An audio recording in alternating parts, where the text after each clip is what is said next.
Donc, pour en revenir à l'histoire, parce que là on était plus dans le fonctionnement, dans ce qu'on vient peut-être chercher dans ces loges.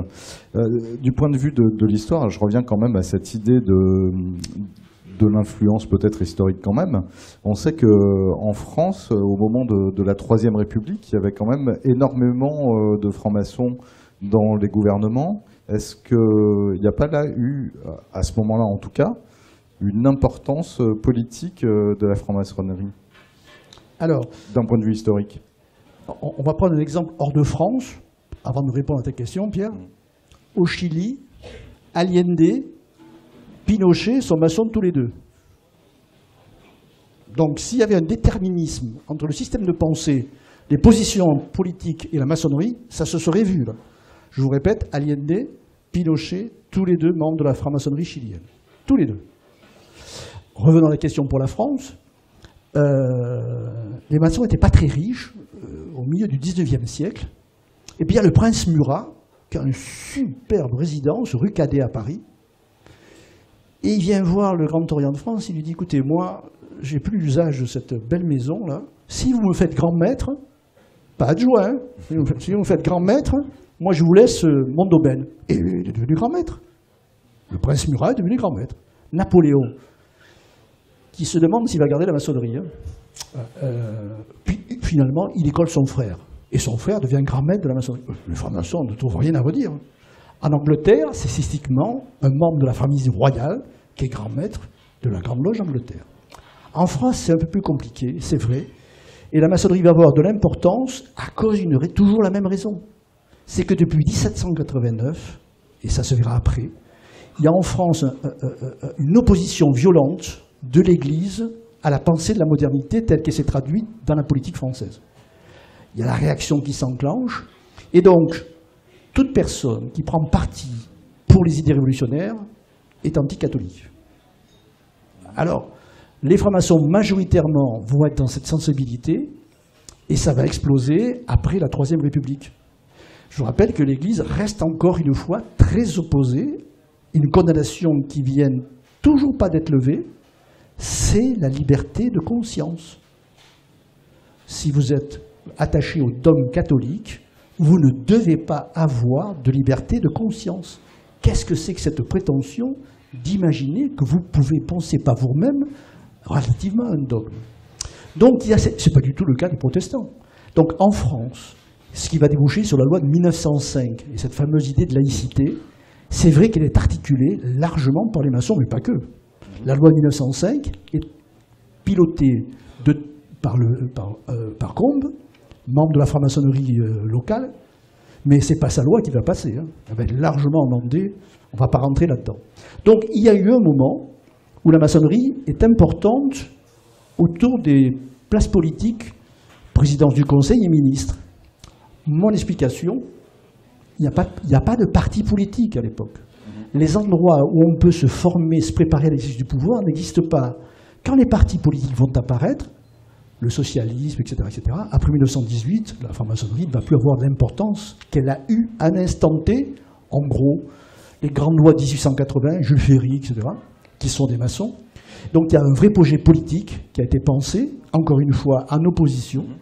1905, ça continue. Et puis la fin, presque, un chant du cygne, c'est la création de la Société des Nations, qui est faite par le grand maître de la Grande Loge du Grand Orient de France, qui est aussi président du Conseil, qui s'appelle Léon Bourgeois, et qui va enclencher cette espérance du pacifisme.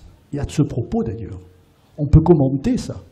Les maçons vont largement se tromper avant 40. La raison profonde, enfin on dit ça aujourd'hui, hein, parce que l'histoire, on la connaît la suite. Pourquoi? Parce qu'ils sont profondément pacifistes. C'est par nature, et c'est aussi par projet politique, que les nations s'entendent. Or, le tournant de début 1933, et la suite qui va s'enclencher, les maçons vont manquer de lucidité. Bien sûr, il y aura Jean Moulin, qui est un maçon important. Bien sûr, dans les derniers panthéonisés, les deux hommes qui rentrent, Brossolette d'un côté et Jean Zé de l'autre, sont tous les deux francs-maçons. C'est vrai. Mais on ne peut pas dire que majoritairement, et ce n'est pas important, mais qu'ils aient senti ce qui était peut-être inimaginable, ce qui se préparait à l'intérieur de l'Allemagne. Je rappelle que l'Allemagne, à l'époque, a aussi des francs-maçons. Et si on veut faire un bilan, qu'est-ce qu'ils ont été ces francs-maçons?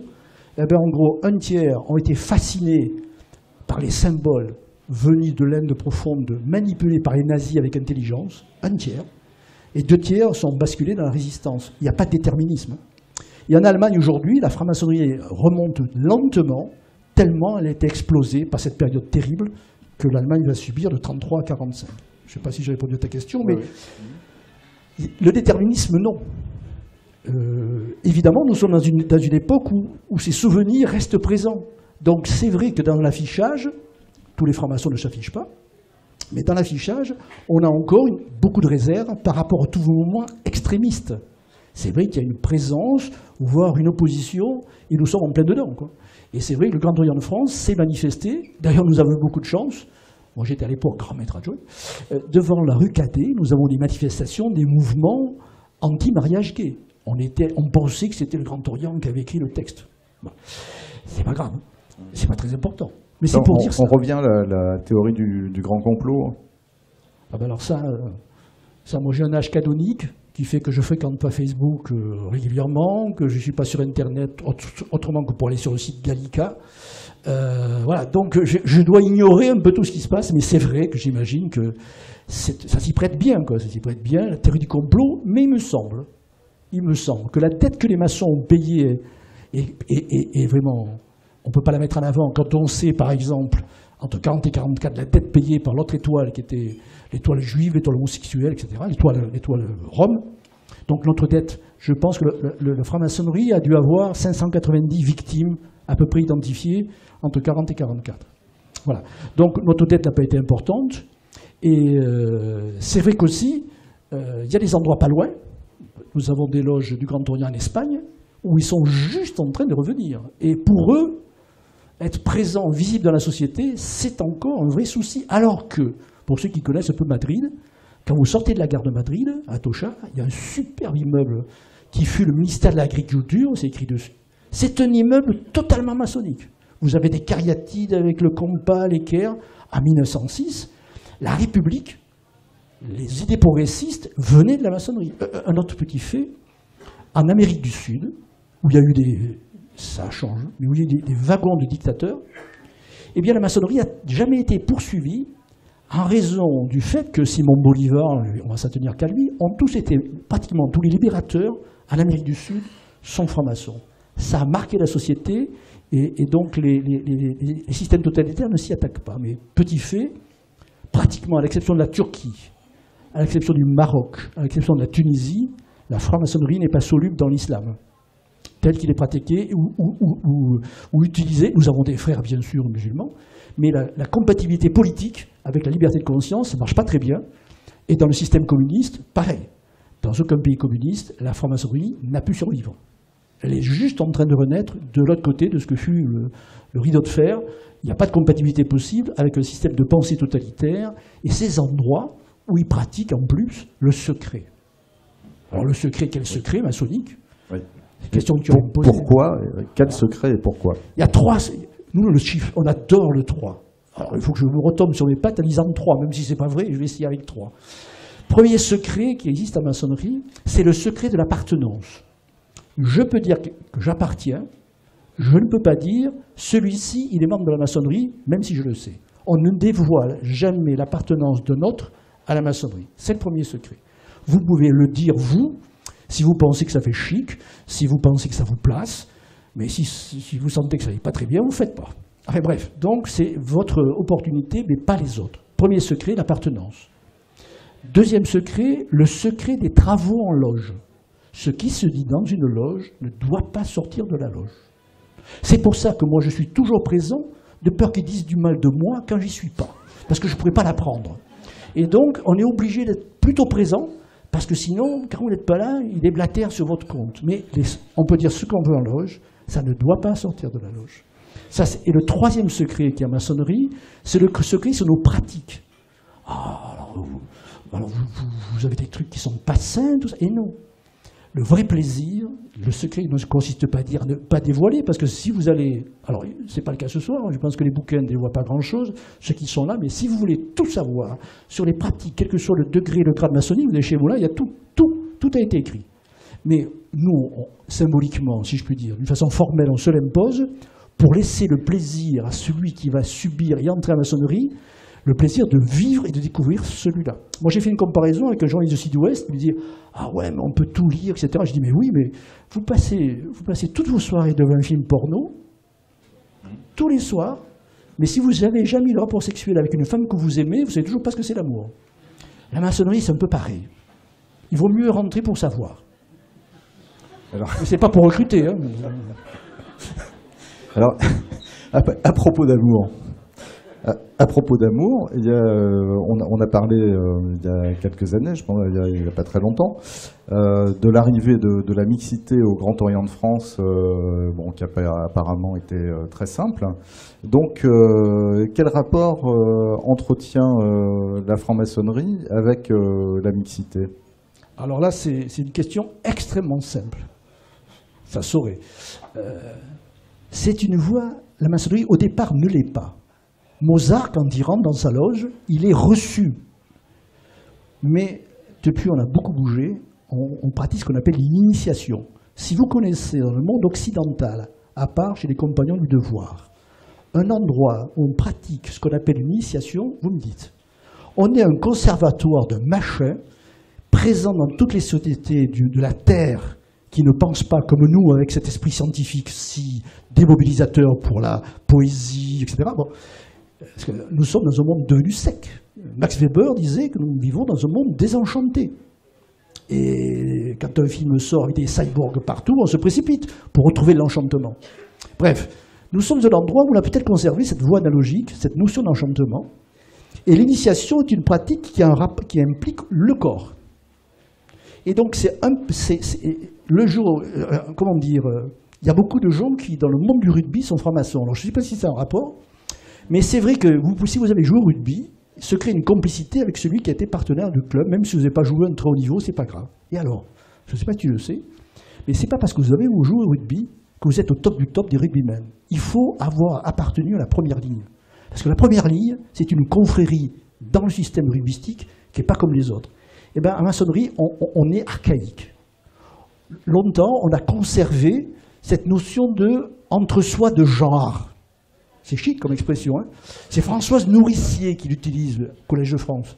L'entre-soi de genre, c'est-à-dire on reste entre masculin, on reste entre féminin. Et moi, j'ai des étudiants et des étudiantes, je rate ma salle de cours, j'ai plutôt les filles dans un tas et plutôt les garçons de l'autre. Je constate, à la fin d'un enterrement, je vois plutôt les dames qui partent d'un côté, je ne dis pas ça au Pays Basque, mais partout, je constate qu'il y a de ça. Voilà. Et voilà, la maçonnerie archaïque avait cette tradition et l'a gardée. Sauf que le prix à payer pour garder cet archaïsme, avec ce que les femmes ont subi dans la société et continuent encore de le subir, est trop élevé. Alors, notamment Maria de Rême, une femme de la fin du 19e, très éveillée, fait bousculer la maçonnerie. En France, ça ne peut pas exister dans le monde anglo-saxon. Et en France, nous avons des sœurs en maçonnerie depuis la fin du 19e siècle. Le Grand Orient de France, avec ses traditions, pédale doucement, et donc n'a basculé qu'au début des années 2010. Voilà, et donc nous initions et recevons, même si avant on partageait les travaux avec elle, mais la femme est apparue. Alors, petite confidence, il paraîtrait qu'à Bordeaux, en 1746, se serait créée une loge où la mixité était déjà présente. Ça m'étonne des Bordelais, puisqu'on est plutôt conservateurs ici, mais il semblerait qu'à l'époque, ils aient anticipé. Bon, moi je dis ça, je m'en fous, je suis périgourdin. Alors, Et quelle est la place, parce qu'il va bientôt être l'heure de donner la parole à la salle aussi, bien sûr, pour poser des questions. Quelle est la place de la maçonnerie aujourd'hui en France, dans la société française? c'est en nombre 150 000. Ça, c'est un chiffre facile à comprendre. Un gros souci, c'est le recrutement de la jeunesse, qui pose un vrai problème. Parce que nous avons des habitudes, des pratiques et des contacts. Mais chez nous, par exemple, dans ma loge, on a initié récemment 25 et 71 ans dans la même fournée. Donc, pas de souci de ce côté-là. Il n'y a pas d'âge idéal pour rentrer. Voilà.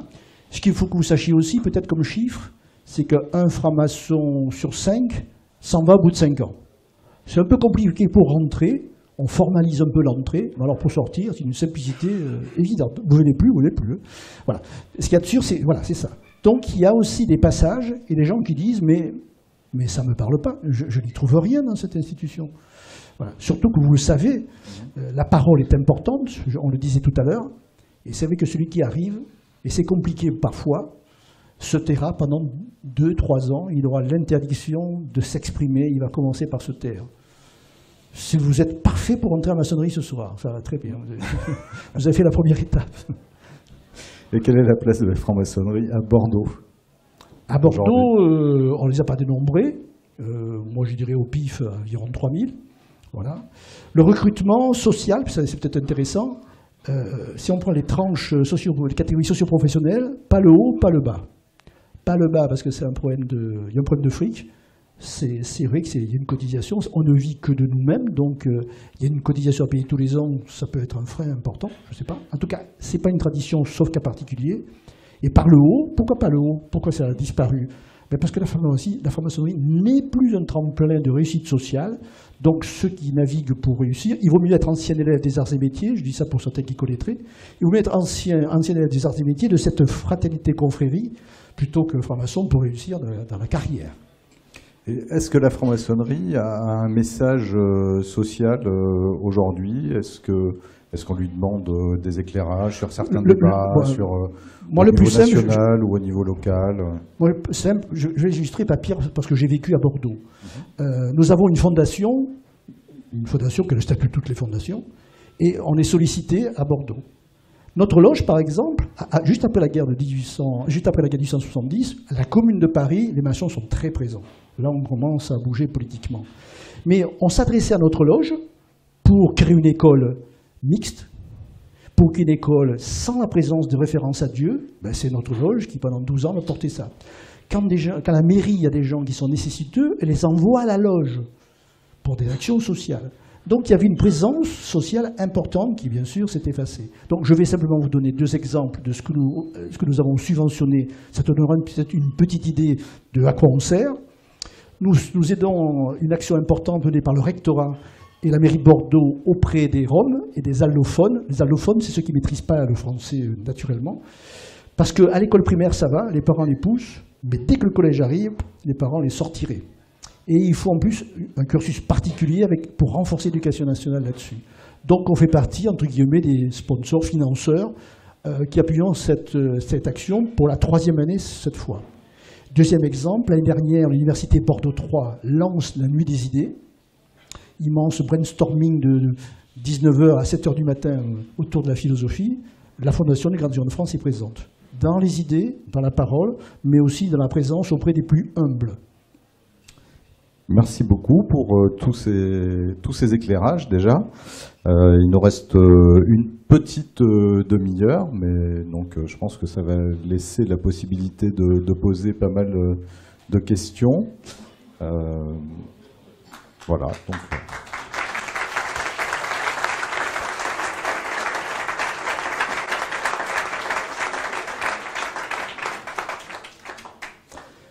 Donc, qui souhaite poser la première question? Alors souvent, pour résoudre le problème au Café Historique, c'est Stéphane Barry qui se dévoue et qui pose la première question. Souvent. En général, après, ça dérive. Ah, pas ce soir. Bon. Si. Juste, en m'occupant aussi d'un peu de la période du Premier Empire.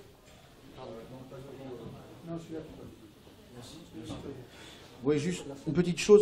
Il me semblait que Joséphine de Beauharnais était affiliée à une loge. Alors je me demandais pourquoi Napoléon l'avait répudié. J'ai peut-être l'explication. Enfin, ils sont restés longtemps ensemble, tout de même. Bon, non, il me semblait donc, en fait, déjà dès le XVIIIe siècle, officiellement, même si elle était dans un entourage de maçons, des femmes étaient en loge. Alors, il y a ce qu'on appelle les loges d'adoption. Moi je ne suis pas historien. Hein. Le peu que je sais sur l'histoire, c'est pour tenter de comprendre aujourd'hui. Mais il y a des loges d'adoption au XVIIIe siècle. Voilà. notamment celle de Bordeaux est une loge d'adoption. Ça veut dire quoi? Ça veut dire qu'à côté d'une loge masculine, on souche une loge où la mixité s'installe. Ça va disparaître, pratiquement éradiqué, si je puis dire, à la fin vers 1773, quand le Grand Orient se constitue, et ça va disparaître du paysage. Il faut attendre la fin du 19e, à ma connaissance, il faut attendre la fin du 19e, l'apparition du droit humain, obédience importante de France, l'apparition du droit humain mixte international pour qu'on casse cette façon de se présenter qui était traditionnelle en France. Voilà. Et encore une fois, nous sommes dans une exception exceptionnelle, si je puis dire. Dans le monde anglo-saxon, une femme franc-maçon, c'est un non-sens absolu. Ça n'a aucun sens. Voilà. Donc c'est quelque chose, comme toujours, en France, on balaye l'obligation de croire en Dieu dans une part de la maçonnerie française la plus importante, et les femmes vont devenir membres à part entière de la franc-maçonnerie. Mais c'est un tournant qui doit attendre la fin du 19e. Ceci étant dit, ce sont les francs-maçons de Turquie. En Turquie, la franc-maçonnerie, grâce à l'influence française, est très implantée. Ce sont les francs-maçons qui poussent au droit de vote en Turquie, qui va apparaître bien avant, la France encore performante sur ce terrain-là, qui va apparaître bien avant. Et il se trouve que si on avait suivi un peu plus Condorcet, on n'en serait pas été là. Condorcet, qui est un franc-maçon célèbre. Voilà. Et le plus important de la région étant Montesquieu, si je puis dire, en termes de référence maçonnique, hélas. Parce que Montesquieu, vous savez qu'on lui doit la séparation législative, exécutive, judiciaire. Bon, encore dit, ben alors, c'est pas grave. Oui, sauf que vous avez vu aux États-Unis, comme ils adorent Montesquieu, comme ils sont très imprégnés de la franc-maçonnerie, eh bien, ils vont prendre les structures quasiment maçonniques, notre obédience, est bâtie sur les principes de Montesquieu. Ils vont prendre les principes de Montesquieu pour la Constitution américaine.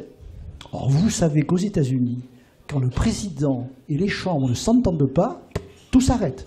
Vous avez vu, il y a 2 ans, là, rien ne se passe. C'est parfois un peu comme ça chez nous. Ça peut arriver. Merci.